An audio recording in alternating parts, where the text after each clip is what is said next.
Hello everyone, it's Dulles, Kiwi Scrapper from New Zealand. I'm sure you all knew that, but you know, it's a good way to start.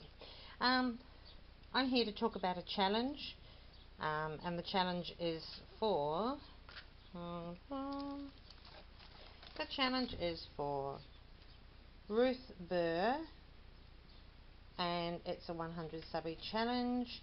And Ruth Burr is a lovely lady who lives in Australia, which is just across the ditch from me here in New Zealand.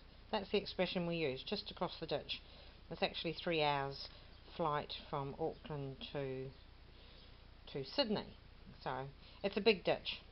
Anyway, this is I've just put this here while I'm talking about this challenge. This is a page, one of the pages out of a big. You can see how big this is. A big fabric album I'm making for myself. It's not completed, this page, so I just stuck it there for while I'm talking. So this challenge, it's to celebrate 100 subbies, as I just said, and Ruth wants us to alter 2 normal size dominoes and to alter them, one in vintage style and one in shabby chic, leaving the colours up to you and whatever you do up to you. So pop on over. You've got plenty of time because the challenge is open. It's open to internationals. It's open to anyone really. She would like you to be a subbie, of course.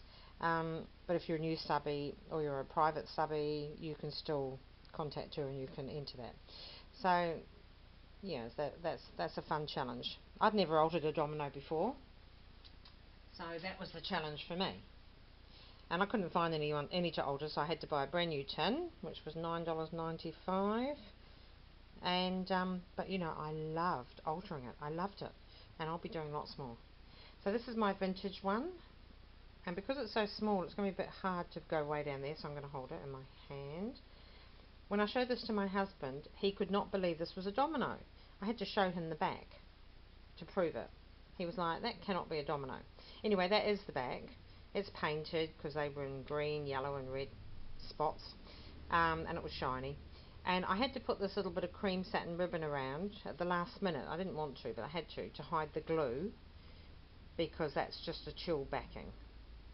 And I should have put it on first and glued it at the sides, lapped it up and glued it at the sides, but being my first domino, I didn't. I was cleverer in my second one, and I did that. But anyway, that's that. So that's why that cream ribbon is there. So there's some old antique braid around the sides and some entire string of pearls, so they're not flat back because I didn't have any flat back. And I think that the entire ones actually look better on something like this because they stand out more. There's a nice vintage type paper with pink roses on the background. I found this. I bought a whole pile of cameos off eBay recently in this colour in all different sizes, and this was the perfect size for this domino to keep it in scale.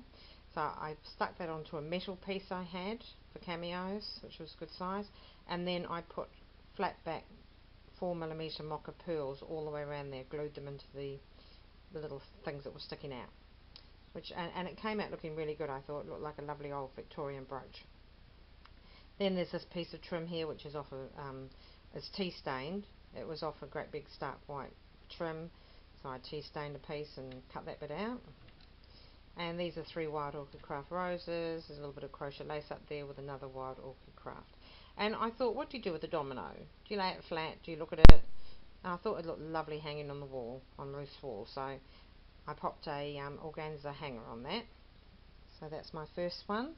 Second one is the shabby chic style, and being cleverer, I used actually avocado dyed fabric lace there, and I brought it up over the sides and glued them around the sides, so I didn't have to put a ribbon around it. Around here, this is a bridal garter, which I found in an op shop, charity shop. What else? A charity shop. My brain's gone dead. It's a charity shop. It's a thrift shop in America. Yeah. So that's all glued around there. And on the background there's a lovely cherub. I love cherubs, and you know it's coming up to Valentine's Day, so I felt like I could put a cherub in there for Ruth. I glittered his wing up with a lovely frosty sparkly white glitter, and then this is a piece of trim that I cut out like a big daisy out of a piece of trim that was part of that amazing rack that my friend Irene across the ditch in Australia sent me just the end of last week, and the videos went up over the weekend. This here is this, which I got off an Etsy store probably September last year, and I've only used once.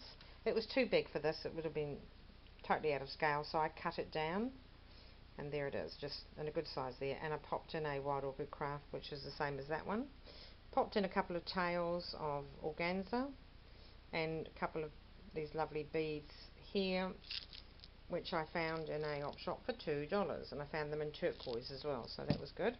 That matched that colour absolutely perfectly.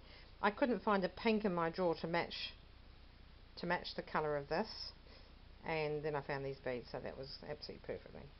I found them not in my drawer but in my other cupboard. Yeah, so that made up that organza hanger.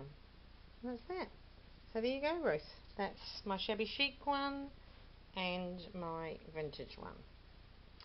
I'm really pleased with the way they came out. As I say, they are the first ones I've ever done, and I'm really, really thrilled. I think they turned out well. I hope you love them, Ruth, and will hang them on your wall in your craft room or anywhere else you desire. And I hope I can be heard clearly, because I keep forgetting to bend my head towards the microphone, which is pitifully small on this digital camera. So okay, so that's for you, Ruth.